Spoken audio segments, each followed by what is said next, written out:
Eh,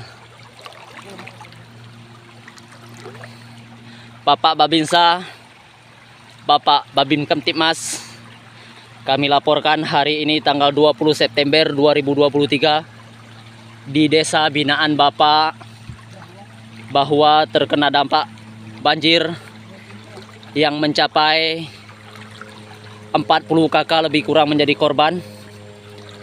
Dan inilah salah satu upaya dari Bapak Kades untuk mencari bahan logistik yang dapat kita salurkan kepada masyarakat yang terkena dampak banjir.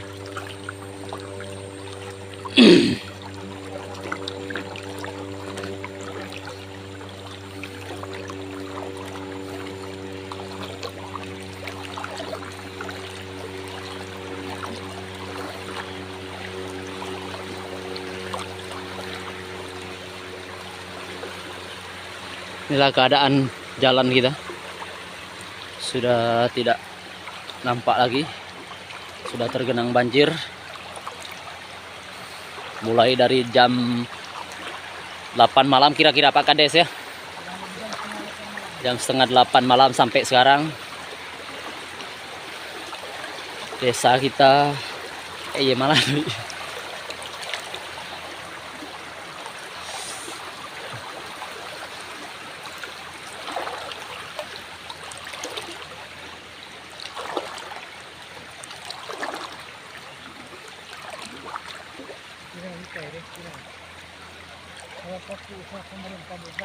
itulah.